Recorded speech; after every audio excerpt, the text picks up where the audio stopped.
When I woke up this morning, I was feeling pretty dangerous. About the past and about the future. All right, we're back, everybody. We're here. We're at the Draftvice Studios in Universal Studios, Florida. That's not really a thing, but, well, Universal Studios is. I just am not at Draftvice Studios. That's not a thing. But in Draftvice Studios, we are doing a thing, and we're talking about the drafts, and we're talking about today the Houston Texans and Billy O'Brien and the Minnesota Vikings. But first, we're going to talk about Billy O'Brien and the Houston Texans at the Houston Texans Horror Show.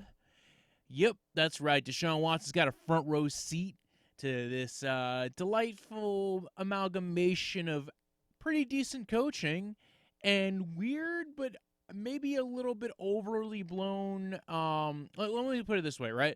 All right, so I think it's a little overblown, all the moves that Bill O'Brien's made, right? He traded away DeAndre Hopkins. Okay, DeAndre Hopkins is a next level talent at receiver, right? He is just amazing. But it's possible that you might not value that kind of talent at receiver if you have potential weapons that do other things. I don't agree with this method, by the way. I'm just saying it's not as much of a shit show as people make it sound. Now, it looks like a shit show sometimes, and potentially kind of like it's still very questionable decision making, right?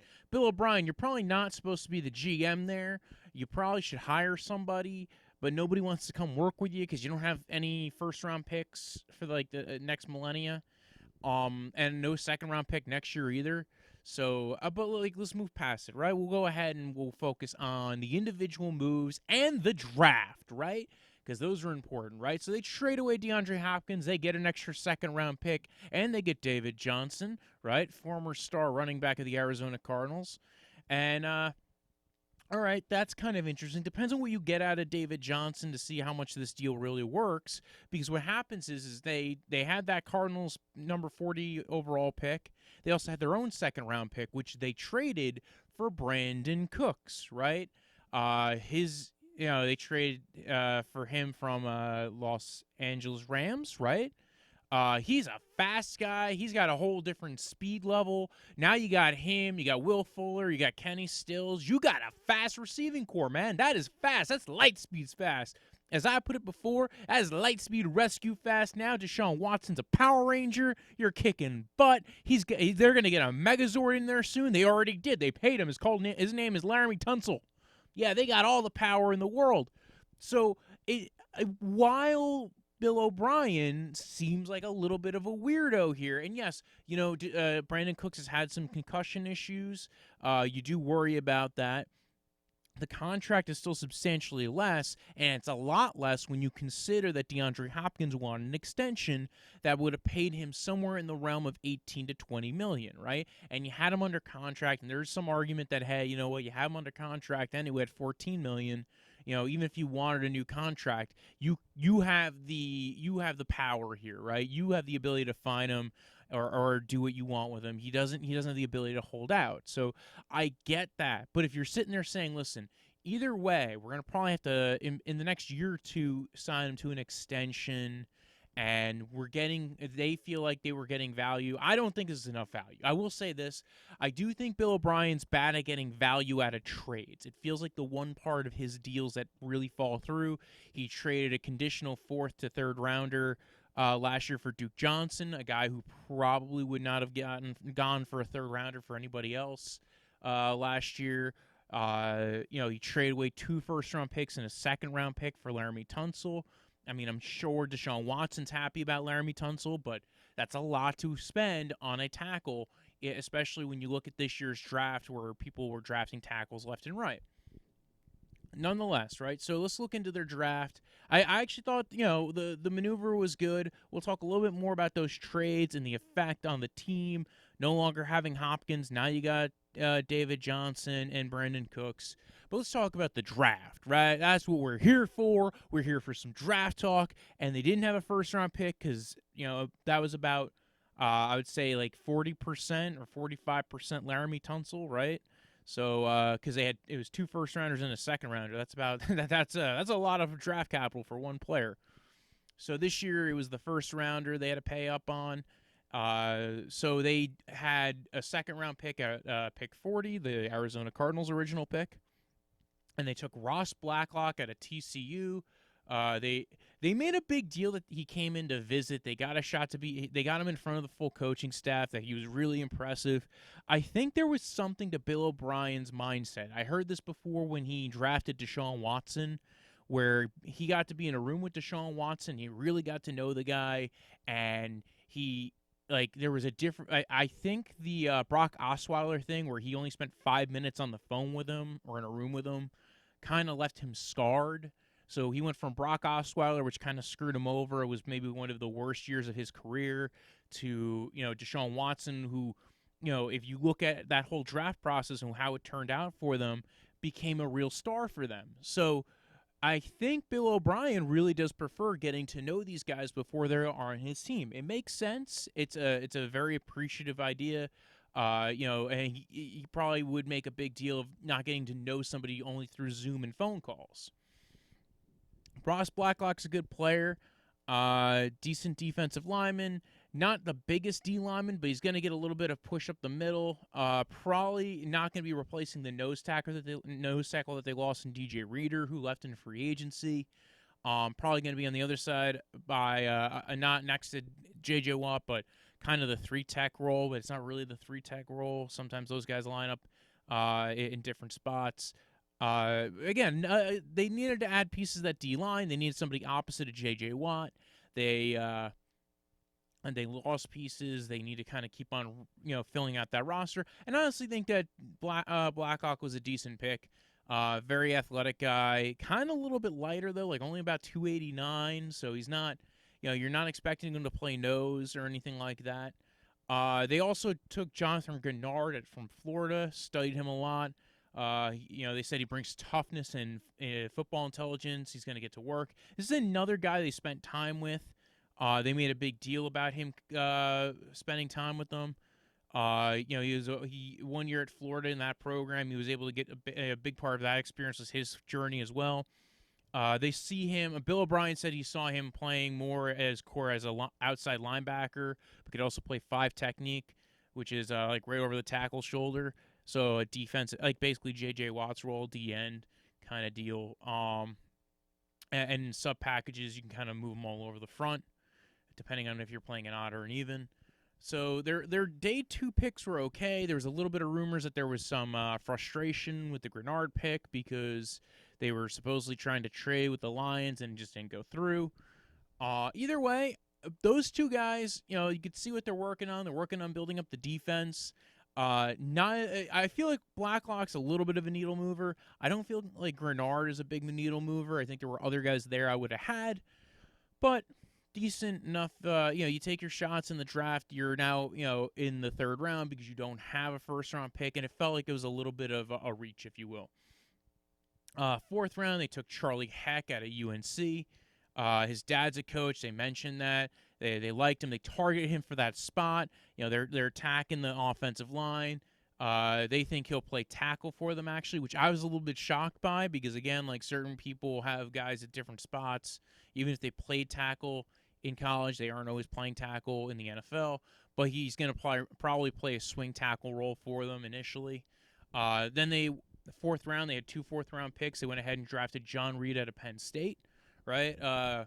They said he could play both outside and in the slot. Good quickness, good toughness. Known for him. Penn State. He was a sophomore. Came into their. Bill O'Brien knows him. Like he met him before. He got to meet him when he was at Penn State. He was a sophomore. Came to the camp. He's a smart guy. Comes from a great family. So they were very intrigued by him. They like this guy. They need to add to their cornerback core.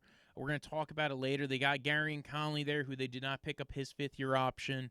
They got, I think they re-signed Vernon Hargraves, former Tampa Bay Buccaneer, who was a 1st-round pick, and they cut him, so they didn't have to pay him the whole contract on that, and then re-sign him to a cheaper deal. So their cornerback core is very light. The biggest pieces on there, Gary and Conley and Roby and Vernon Hargraves. So you're looking to get some real play out of these mid-round picks. So again, if Roby gets injured or you want to move on from Roby, even though you just extended him for a 3-year deal, it gives you an opportunity to fill out that core. Like I said, he could also play outside. Yeah, you're not really totally sold on Hargrave or Conley, apparently. So, again, make some competition for the cornerback spot on your roster. This is a good move. I like what they did here. And Penn State guys typically are very athletically inclined. And, Bill O'Brien has a very good familiarity with Penn State, formerly being a coach there. Round 5, they took Isaiah Coulter out of Rhode Island. And that was actually really the extent of their draft. They feel good about the defense. They have DBs that are versatile. They didn't get a real guard there. They feel good about their offensive line and their depth there. It was very uninspiring of a draft because they don't have picks. Like, this is what happens. You trade away all your picks. I really can't talk about too much of your offense. I can't really talk too much about the guys you drafted because you didn't have a first-round pick, right? You didn't have the star player. You got one guy who's relatively pretty good, but none of these guys, I think, are true impact guys. Unless you have guys that fall for particular reasons, like injury or red flags, or you trade up, or you get something for a player. You trade they did not get that this year. I'm sorry, but the Texans draft was kind of very unflavorful, if you will. And listen, it was unflavorful, but then you look at what's going on with the rest of this team, right? So let's talk about some of the other offseason moves, right? They released Tashawn Gibson, who's the safety. They declined Gary and Conley's 5th-year option, but he's still going to be there this year. They extended Laramie Tunsil, 3-year, $66 million deal. Holy bananas. Wow, you paid a lot, right? Considering, let me put it this way. I'm a Browns fan. We signed Jack Conklin to a 3-year deal, and his 3-year deal was 3 years, and it was $14 million a year. You're paying $8 million more for Laramie Tunsil, everybody. That is a lot.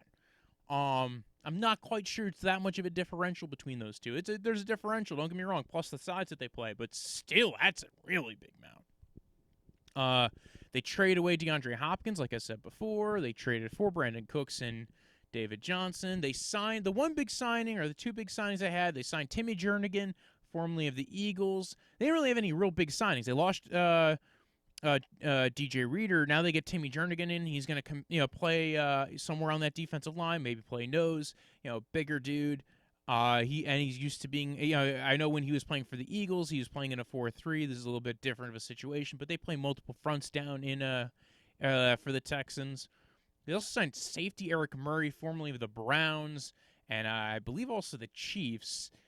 Which is weird because he hasn't played almost in 2 years. He did not play at all last year. He was basically he was a safety that they traded Emmanuel Ogba for and did not play at all. So I'm a little shocked that Eric Murray was signed to a 3-year, $20 million deal, but I'm guessing a lot of that's not guaranteed. Still, that's a lot of money to sign a safety who barely played in the last year.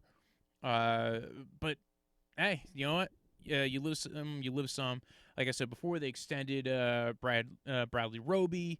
Lamar Miller's out. Jonathan Joseph's out.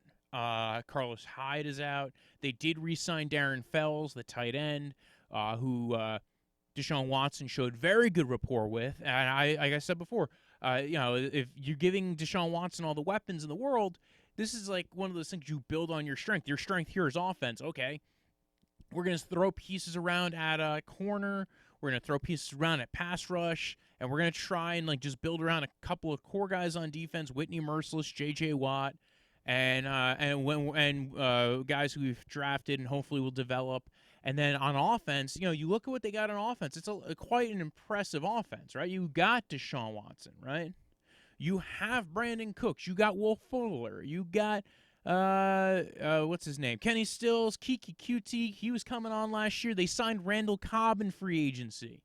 They still have Darren Fells. I heard a lot of talk. It was funny. There was the other day a big draft analyst, John Ledger, had put up a post about guys who you think are above average players on your roster, and somebody had posted a thing about the Texans. And then there was a big discussion about Jordan Akins and who of these guys on this roster are above average. Akins is okay. He's not. I would consider him a league average player. Yeah, good run after catch ability. They seem to be getting a little bit of production out of him, but I would not, from my current standings, say that he's this super plus player because it has not happened yet. You might see a high uplook for the guy.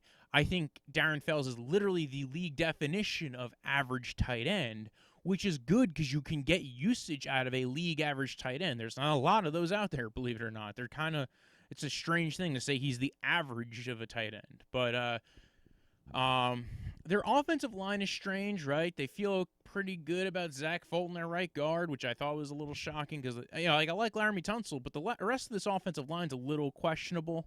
They got Max Sharping. They got Titus Howard, who they're hoping to play right tackle or guard still. Sharping's another guy who they drafted to play on the offensive line a year ago. Nick Martin's been the only other guy outside of Tunsil that I've kind of liked on the field. His brother, Zach Martin from the Cowboys. So family blood, interior offensive line. Again, the offense has a lot of good pieces to it, right? They got A.J. McCarron playing backup. Yippee-ki-yay. David Johnson and Duke Johnson, the DJ brothers, right? Two DJs walk into a room and they're gonna blow it off the lid. Everybody, they're gonna bring down the house. And both of them have very similar ability. David Johnson's a lot bigger, a lot stronger, a lot used to be fast. I don't know what happened to him. Injuries, if you will. I don't think he really fit what Arizona wanted to do, but there was definitely injury concern, and there was definitely a few games last year where it looked like he was running in slow motion, which was not the case, though, because everybody else was running at correct speeds, so maybe he was just not doing well. Like, maybe he had got re-injured, and, now you were hoping that he's going to take the step forward, right? He's going to go ahead and be back. Now, I am very intrigued with a roster that has Duke Johnson and David Johnson, because both these guys are pretty good receivers out of the backfield. And you can utilize two running back sets, kind of split everybody out. I really like the concept of that. I have no idea if Bill O'Brien's doing that, everybody, but I would love that idea. Like, you could have them both in the backfield, do a two running back set. You could have one line up in the slot, have one move in motion. You would have such a fun little, gadgety kind of offense. I love building around those two kind of players. We just don't know if that's really in what Bill O'Brien's planning or if it's just like, you know what, we have these two guys and we're going to just run our offense. But, I do think the speed on this offense is definitely something to talk about. If Will Fuller's healthy, which never seems to be the case, you got a lot of speed there. Brandon Cooks is a very fast guy. You could throw it to him 5 yards away from the line of scrimmage and he can take it to the house. And then he's also a deep field threat. Very good at tracking the ball. He is again, if he's healthy, and he's relatively been very good at staying healthy, he's only missed a couple of games over the few years. Even though he's had multiple injuries stack up, I think the worry is he's had multiple injuries stack up. He's had multiple concussions. So you get a concussion this year, how long is it going to keep you out? Kenny Stills, another deep field stretcher, speed threat. And then Kiki QT's kind of more of the slot kind of guy. Run after catch, dude. And it's kind of the same thing with Randall Cobb. They got a lot of similar guys on this roster. It's usually it's two flavors at least. Like there's some teams that they only went for like one flavor of receiver, and sometimes that's good and sometimes that's not good. Depends on the flavor. Here the flavors are two or three good run after the catch guys and a bunch of really fast dudes. And I kind of like that mixture. That's kind of what you should be looking for in your roster building. It's decent construction. Knock all you want on Billy O'Brien and the Rocky Horror Picture Show here. I don't think I hate the construction here. I think he's got an idea, a vision of what he wants to do. The problem is, if it all falls apart, wow, is it going to look ugly? And it's going to look ugly on his face, and it's going to hurt that whole franchise. Because, again, you don't have a lot of assets. And I think the way it gets really ugly is we've seen Deshaun Watson, knock on wood, get hurt. Hopefully that does not happen again, but he takes a lot of hits. He gets hit by the blitz a lot. This is a guy's he's been hit a lot. Even when he's had good pass pro, he's gotten hit a lot. He holds the ball. He holds it long, and now he doesn't have his go-to target in DeAndre Hopkins. That's my issue with the trade, right? With DeAndre Hopkins getting traded, is you no longer have that guy who is your go-to receiver, who you target when you are in your deepest, dire straits. And that was the kind of guy that Deshaun Watson's been known to throw to. In college, he had Mike Williams, again, another big guy, throw the ball up to him, 50-50 ball, perfect for it. He had two of those guys. Most quarterbacks do not get two of those really good 50-50 deep ball, contested catch receivers. He had two. Now he's got a different type of receiving core. Nobody who's truly a big red zone threat. I think that's kind of a little bit of worry. The big red zone threat here is Darren Fells, Jordan Akins, the tight ends. So I think this is going to be an intriguing offense. I really can't wait to see it. I don't know, again, and we all know if basically if they don't have Deshaun Watson, they're screwed. Let's move to the defense, right? They got they lost DJ Reader. They managed to get Timmy Jernigan. They have Charles Omenihu, who's going to be probably playing like right defensive end. He's going to probably play end for them. I actually kind of like Omenihu. I liked him last year. He kind of showed a little bit. He came out of the draft, I think, 2 years ago. Showed pretty good as a pass rusher. I really like the player. J.J. Watt, again, another guy who's been there a long time, star player, and just seems kind of unblockable. They might have a nose tackle on the roster in Brandon Dunn. I don't really have much information on him as far as how much I've watched of him, just because, guys cycle out when you have really good guys. So they might feel really good about Robert Dunn and Omenihu and Blacklock. And, they signed Jernigan for a relatively cheap deal as well. So all these pieces, they might say, you know what, we feel okay with this, right? We can walk in on game day and make these 6 guys turn into something. They still have Whitney Merciless. That's kind of like their star move piece as far as pass rusher goes. Like they have Watt on the D-line. And as long as they have him and Merciless, they have something going for them. They got Zach Cunningham, like kind of hammering the middle of everything. They got Bernard McKinney as well as a linebacker. Brandon Scarlett, who's going to be again another little like their corner room's going to be a little bit meh, right? Brandon Scarlett, Gary Conley, Bradley Roby, Vernon Hargraves, Lonnie Johnson, right? That's a guy I'm more intrigued by. He came on a little bit, a little bit last year. You're hoping he's going to develop into something. Justin Reed's another guy who I'm very high on. I remember when he came out of the draft, he's been very good for them at free safety. So I like Justin Reed, Lonnie Johnson Jr. You're hoping now in his second year he's developed a little bit, and he's going to compete for a spot as far as at corner. You really do hope he's developed to the point where he can be one of those spots at corner. You're hoping he's going to replace Gary and Conley or Vernon Hargraves, who are guys who really just haven't been able to stick to where they should be. Outside of that, though, like, again, I like how they're attacking it. Like, there's actually a vision to this, right? They're saying we have an idea what we want to do. We want to go need for speed, most wanted, light speed rescue. Deshaun Watson, you're going to be the Red Ranger, go. And you're going to have all your guys with you.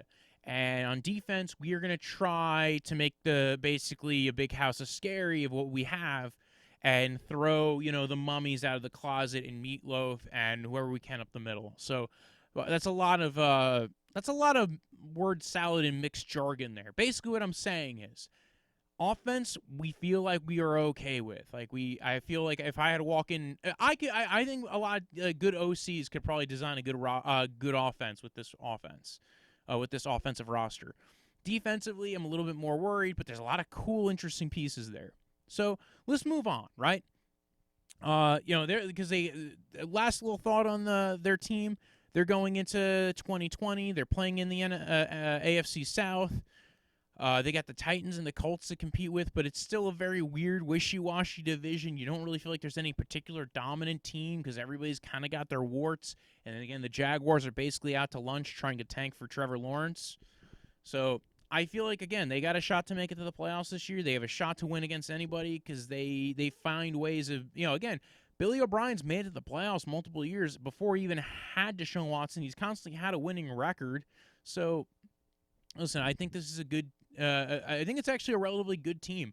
I just don't think they're getting better. The problem is you're either getting better or you're getting worse. And I don't think they got better, so they are getting worse. So it might not be this year. They might make it to the playoffs this year, but I think in the long run, that ticket's going to hit you in the behind. Let's move on to the Minnesota Vikings. Who man on the Minnesota Vikings? Boop, boop, boop, boop, boop, boop, boop. All right. So let's move on to the Minnesota Vikings. They had an intriguing offseason themselves. A lot of players picked in this draft. Holy bananas! Good thing I found a way to talk 25 minutes about the Texans. I probably was better off not doing that because I got a lot to talk about with the Minnesota Vikings. So let's talk about the Minnesota Vikings. All right, they right off the bat they trade Stephon Diggs. He seemed to not be long for that roster this year. He did not care much for it. They lost Kevin Stefanski. They got rid of their D coordinator. They rose 2 guys to the ranks. One of them Zimmer's son. That's not really here nor there. But they have 2, I think, guys co-D coordinating. They also offensively now they have Gary Kubiak running things, right? The great Gary Kubiak, Super Bowl winning head coach, now offensive coordinator, because basically he's just like, my heart can't take it no more. I can't be a head coach, but I love to coordinate, mother. I love to coordinate. Let's coordinate some stuff, and he does it. He does it really well. He's got a son there. He's the QB coach, so they're gonna father-son tandem, work at it. And it's going to be that Shanahan outside zone system, right? And it was the same thing Stefanski was running. Stefanski was the guy who got Kubiak to come in as an offensive advisor last year. So now they're going to stay focused to keeping that offense there. So they got rid of Stephon Diggs. They got an extra first rounder, an extra fourth rounder, an extra fifth rounder out of that trade, right?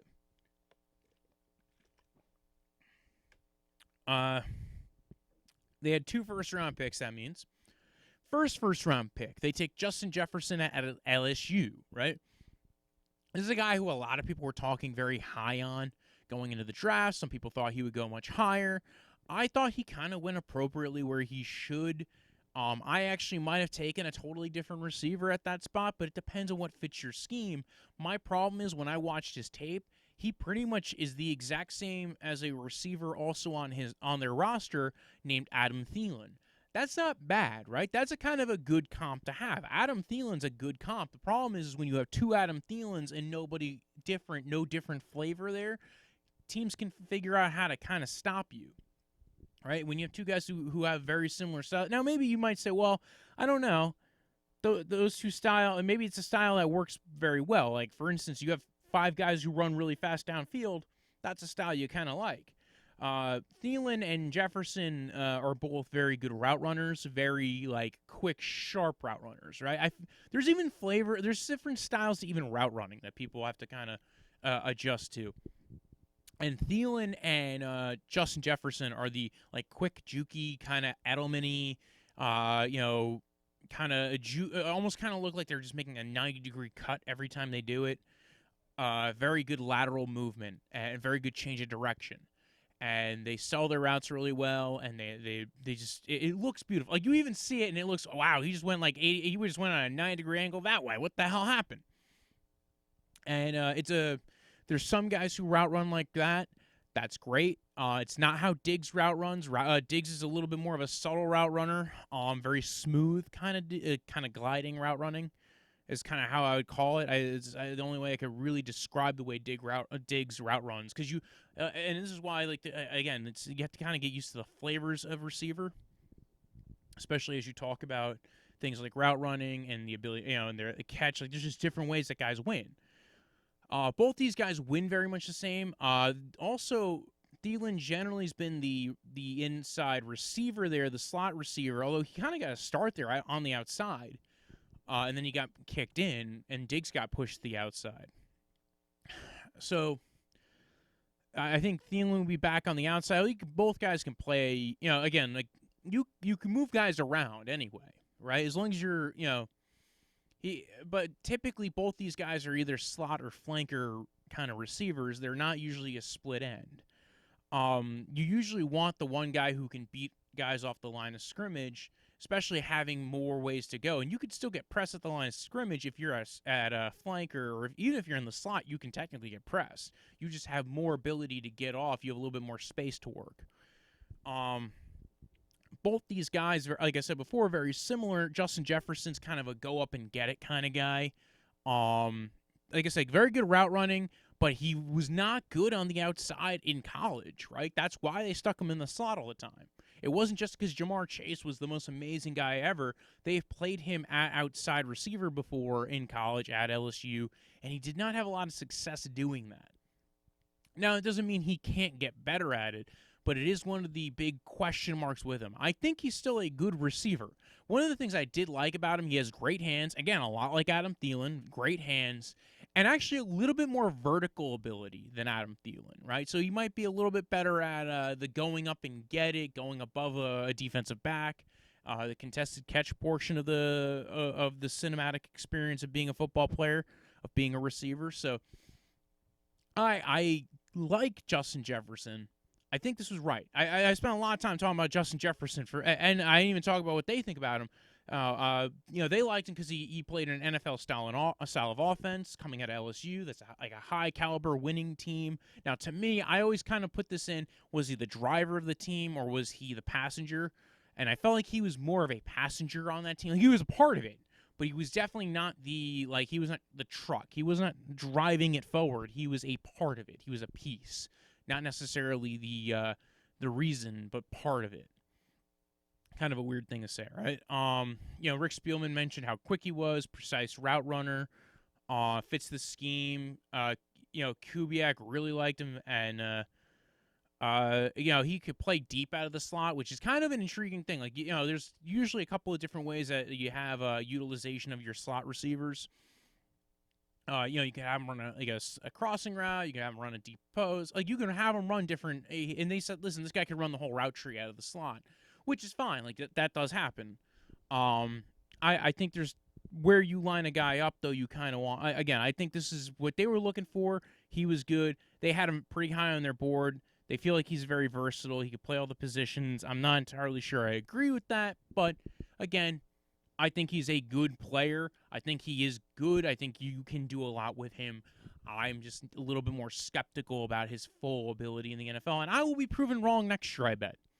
Regardless, let's move on from him. I think I spent 5 minutes talking about Justin Jefferson alone.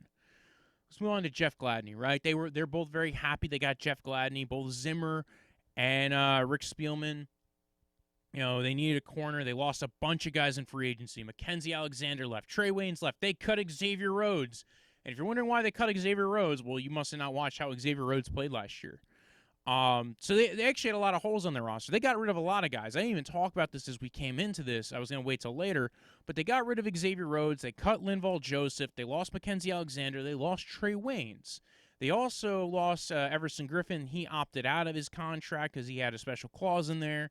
It was the Santa Claus. His wife actually required him to come back to the North Pole. So, so Zimmer really likes Jeff Gladney. This is a guy who's, they have Holton Hill on the roster. They have Mike Hughes, and then a couple of other guys who are not as big names or have gotten a lot of playing time. They feel really good at the two guys they already have on, but they definitely need to fill out the roster. So what do? Pick 31 after they've traded back a little bit. They took Jeff Gladney out of TCU. He's not really tall. He's about 5'10", but he's long, he's strong, he's tough. Zimmer and Spielman are like, this guy's got an edge to him. He played in a complex defense. He's a smart player. You're going to like playing. They talked to his coaches, Gary Patterson. He did have some issues where they said he was sometimes a little too competitive. Kind of got into a fight with Mims at Baylor. And in fact, Spielman mentioned that he even went to that game and watched that game where he was going up against Mims, a much bigger receiver, and Gladney was just giving him the business, and apparently it ended up in a little bit of an altercation, if you will. Again, unique kind of arm length and wingspan, and he's very good athlete. They really like what they can get out of him. He could play inside, he could play outside. I think this is a perfect pick for them. This is what they needed. You probably could have mock drafted it yourself, and you would have picked Jeff Gladney for them every dang time because he kind of fit what they were looking for. And like I said, if you saw their roster, they were definitely going corner into this draft, and they went corner going into this draft. Round 2 comes along, right? Now they've taken wide receiver and they've taken corner. What else would you expect the Minnesota Vikings to take? Offensive line, clearly, right? And they take Ezra Cleveland, right? Not out of Cleveland, out of Boise State. And, he fits the athletic profile, what they want to get. I watched his tape. He is a very good athlete. He does need to kind of bulk up a little bit, kind of get a little bit more core strength, if you will. A very good movement guy. I feel like there were other guys. I wasn't as high on him as some people were coming into the draft, but where they took him at the end of the second round, this was a very good spot to get him. They did this before. This is the other thing. When you see them do it before, they did this with Brian O'Neill, who came out of the draft a year or two ago and has now developed into being their right tackle. So now they're going like, listen, we did this before with Brian O'Neill. Let's do this with Ezra Cleveland. If we have these two guys, both who fit very much what Gary Kubiak likes to do, this very big movement style offense, a lot of outside wide zone. These guys are good in space. Get them moving, get them blocking. He's not a very powerful run blocker though. So you're going to have to get him again to play a little bit more strong, get a little bit more core strength to him. And I think their idea is, listen, we're going to let this guy develop here. We do have guys on the roster, so but the idea is this guy can be the future of our left tackle position. So, he's good in space. He's a clean kid, good health, good character, fits the scheme a lot. So, I like the pick. Again, they did this before with Brian O'Neill. Now you got Ezra Cleveland. Hopefully those guys will be your bookends. And Brian O'Neill's turned out really well. Now they no longer have Tony Sparano, who maybe he wasn't there when they drafted Brian O'Neill. So I don't know.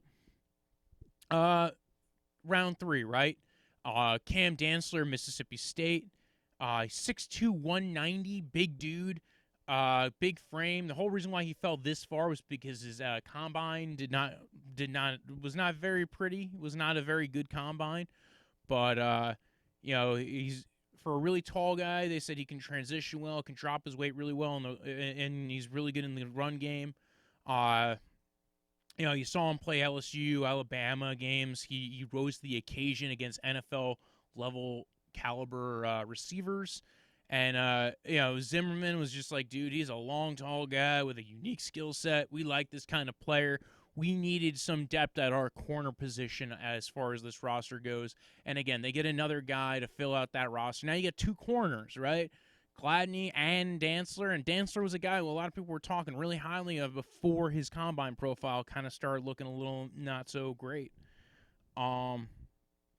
They also, then you go to round 4, right? Now, day 3, they had a lot of picks, right? They went from, from day 2 to day 3, they had 3 4th-round picks, 2 5th-rounders, a few 6th-rounders. Like, it was a lot of picks, everybody. So we're going to try and burn through all of them. They took edge DJ Wonnum out of South Carolina in round 4. That was their first 4th-round pick. This was, Andre Peterson's pet cat, they were saying, need to get him to reach his highlight reel tape. So this guy was a very big highlight reel guy. But their D-line coach stood on the table for him, said he has great length, great athlete, but he's very raw. That was always the problem with him.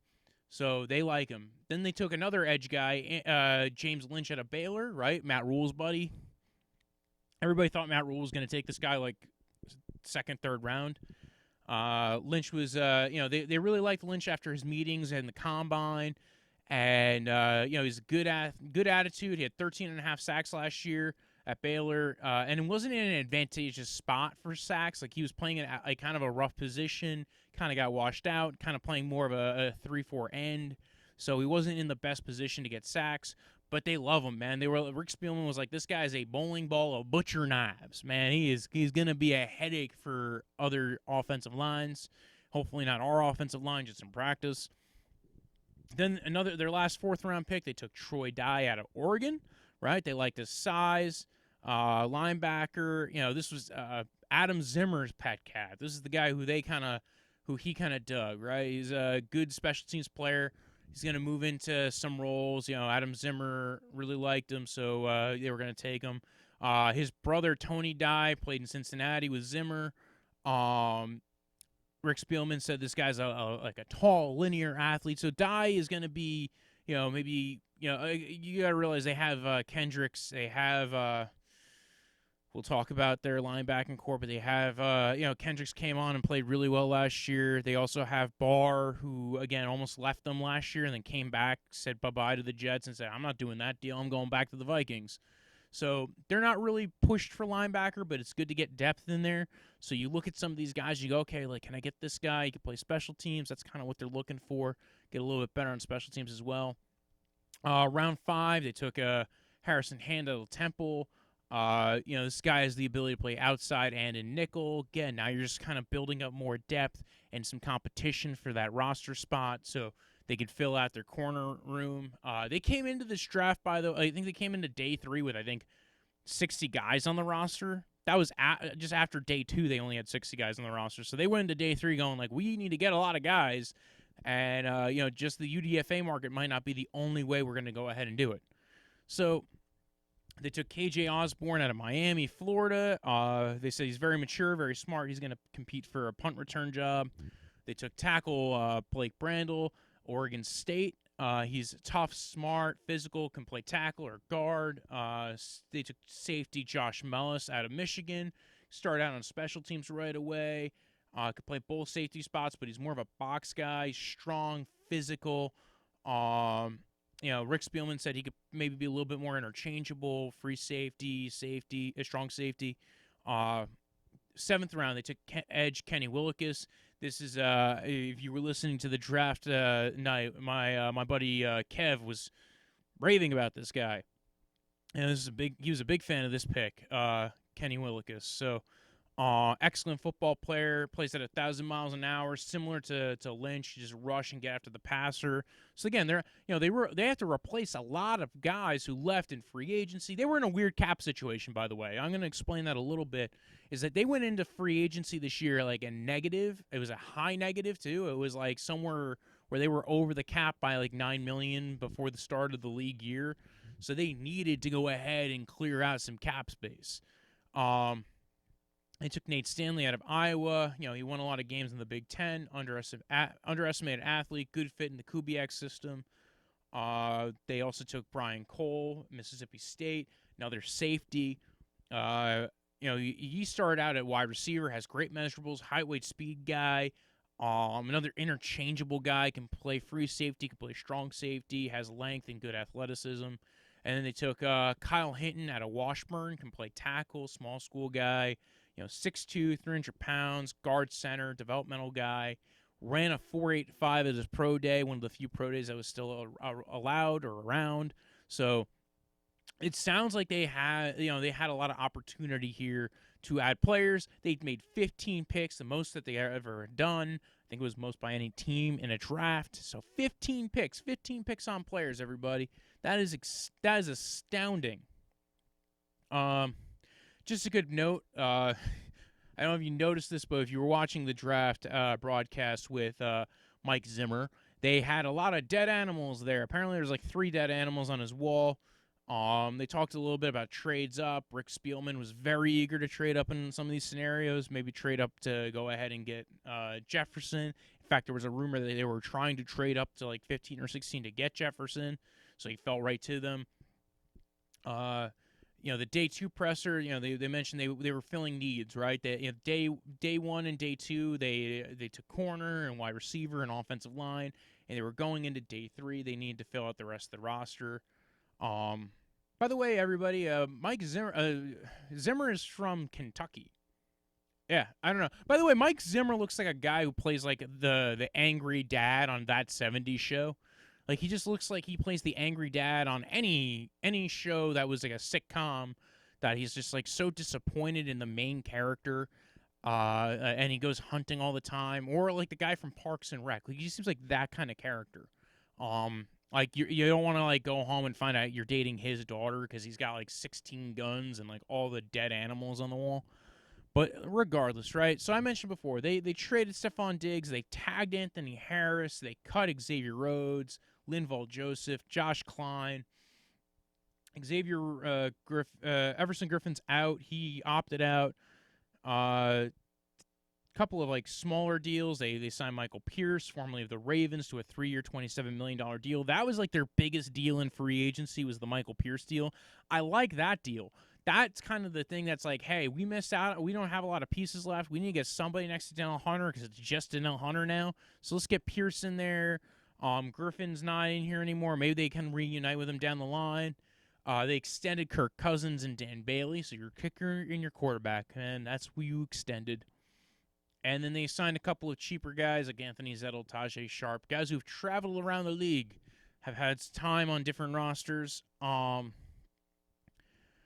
This team is intriguing. I think it's a team ripened for a step back because it's going to be a lot of young pieces on the roster this year.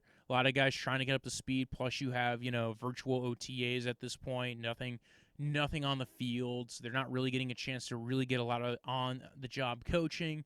And it doesn't feel like a team that's really adapting to the virtual reality version of the NFL very quickly. But again, like once you get into training camp and get into practices, everything will catch up to speed. But again, a lot of new pieces on the roster, right? You look at the roster. They got Kirk Cousins at quarterback. They got Dalvin Cook and Alexander Mattison at running back, and even Amir Abdullah and Mike Boone there on the roster as well. The receiver room is Justin Jefferson, Tajay Sharp, Adam Thielen. A lot of guys who all feel like very similar styles of player. Olabisi Johnson's there. He kind of came on a little bit last year. But there's really not else there as far as the receiver room that makes you feel very comfortable with it. Tight end, they got a couple of good tight ends, right? They got Kyle Rudolph. They got Irv Smith Sr., a junior. He's too young to be a senior. Sorry. Irv Smith Jr. Both those guys played really well last year. I think they're going to be running a lot of 2 tight end sets. Offensive line, they got Riley Reif, Pat Elflein, Garrett Bradbury, Dakota Dozer, Brian O'Neill, Drew Samia. Drew Samia, I think, is going to step up this year. I think, they drafted him last year. I think he's going to find a role in that offensive line. Garrett Bradbury played pretty well in the run game, but was not that great in pass pro. Elflein's had some issues as well as far as his development. Reif, I think this is one of the last years that they have Reif. But he's played okay. He's been basically league average left tackle. And then Brian O'Neill's come on really well for them. So overall, this offense, they're going to probably be similar as to what they were last year, except they no longer have Diggs. So you no longer have the guy who you're really, truly afraid of, who has just like that ability to go up and get the ball. I think, there's some argument that Justin Jefferson can be the replacement for Diggs. I'm not saying he's totally not Diggs.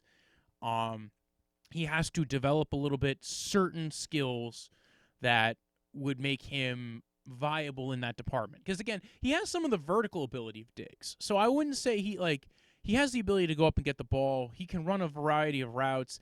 He's not the same kind of route runner as Diggs. He's, again, like I said, very similar to Thielen, actually, and much better off in the slot. And Thielen is much better off as a flanker or slot himself. So offensively, I'm a little worried. I'm not worried because you still got Gary Kubiak there. You still have a decent quarterback. You still were able to make a lot of things happen last year.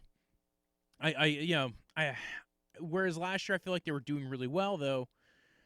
I think they punched up way more than you were expecting, and I think it's going to be come back down to earth time for them. They couldn't beat the Bears either time they played the Bears. It was I think it's going to be a very big question mark going into this year. Looking at their defense, right? They got Danielle Hunter, Michael Pierce, Shamar Stephen. Those are the guys that are coming back that we know are good to some level. It's got Fedi Odenigbo, Anthony Zettel, Eddie Yarbo, guys who are kind of like, all right, well, you guys gonna have to show up for that 4th spot as far as defensive line goes. They drafted Willikis and Lynch, and they still have Hercules Mataafa. Maybe he develops into something. Linebacking core, they got Eric Wilson, Eric Kendricks, the Eric brothers, Anthony Barr, Eric Wilson, more Erics, man. Cam Smith, Ben Godson. They drafted Troy Dye. So linebacking core, not really worried because, again, you're playing mostly nickel in the NFL, but they tend to play a lot of base as well. Kendricks and Barr are pretty decent for that, although we've seen how that can blow up in your face if they keep them on the field. The Rams exposed them when they did that before. They safety room, they probably have the best safeties in the NFL, right? They got Harrison Smith and Anthony Harris, those two guys. You got Anthony Harrison Smith, the Super Saiyan combo when they do the fusion dance. So safety room's really good.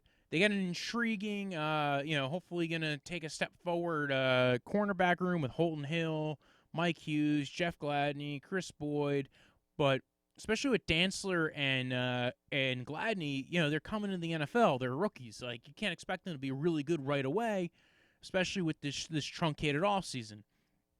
You got Mike Hughes. Okay, he's played pretty well, but Hughes has to stay healthy, and Holton Hill can't get suspended again. So overall, there's a lot of opportunity for this roster to take a step back, right? Maybe won't make a playoff run this year. They can totally do it. I just think there's a lot of factors in there that make me go, did this roster get better than it was a year ago? Not really. Like, I think, again, when we were saying before with the Texans, now the difference is they have a lot of opportunity to be better, right? They have the opportunity because they took a lot of pieces in the draft that you go, all right, they might not be better year one, but 2 years down the line, they might be better. Like, it might take some developmental time. Especially when you look at the guys who they're playing, when you're playing in that division, you got the Lions, who are basically like, we're in red zone now, right? We're basically, dead in the water if we do not perform this year. The Green Bay Packers, who, went 13-3 last year, and we're just blowing up the field. Now, granted, the Green Bay Packers have their own question marks, and we will talk about that. That's the last NFC North team, by the way, is the Green Bay Packers. And boy, is that going to be a fun one, isn't it? And then the Chicago Bears defense blew them out of the water both times. So, yes, could they beat the Chicago Bears defense? Absolutely. And again, the Chicago Bears offense has not been all that showing up lately. So they have a lot of potential to go ahead and be very good. I don't feel confident with the offensive line. I don't feel confident with the cornerback core. I don't feel confident with the wide receiver core. So there's not a lot to feel confident about, which would make me go, this is a playoff caliber team this year. I think it is a playoff caliber team next year because I think that they have pieces there. You get everybody developed and ready to go. Depends on where they play Ezra Cleveland on that roster as well. Maybe they start him at a guard, which I'm not quite sure if he really fits at guard, but maybe they try to do that. But again, I think this is a roster that is in a little bit of a transition period. I think next year they will be full-on go, but this year I would be at least slightly worried. So, again, that was the Minnesota Vikings, and then we talked about the Texans. And if you want, you can follow the podcast at Draftvice on Twitter, at Draftvice_football on Instagram. You can follow me at BROJO. Death is in the end of life. Punch like that delicious drink you drink in the summer. And please, leave a review. Rate 5 stars. Say what your favorite part of this podcast was, what your favorite team was.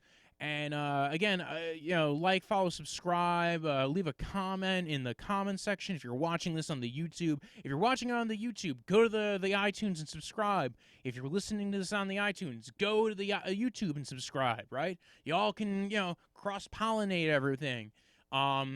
Like I said before, follow it on Twitter, follow it on Instagram, follow it in your heart, and good night. We're on to When I woke up this morning, I was feeling pretty dangerous. about the past and about the future.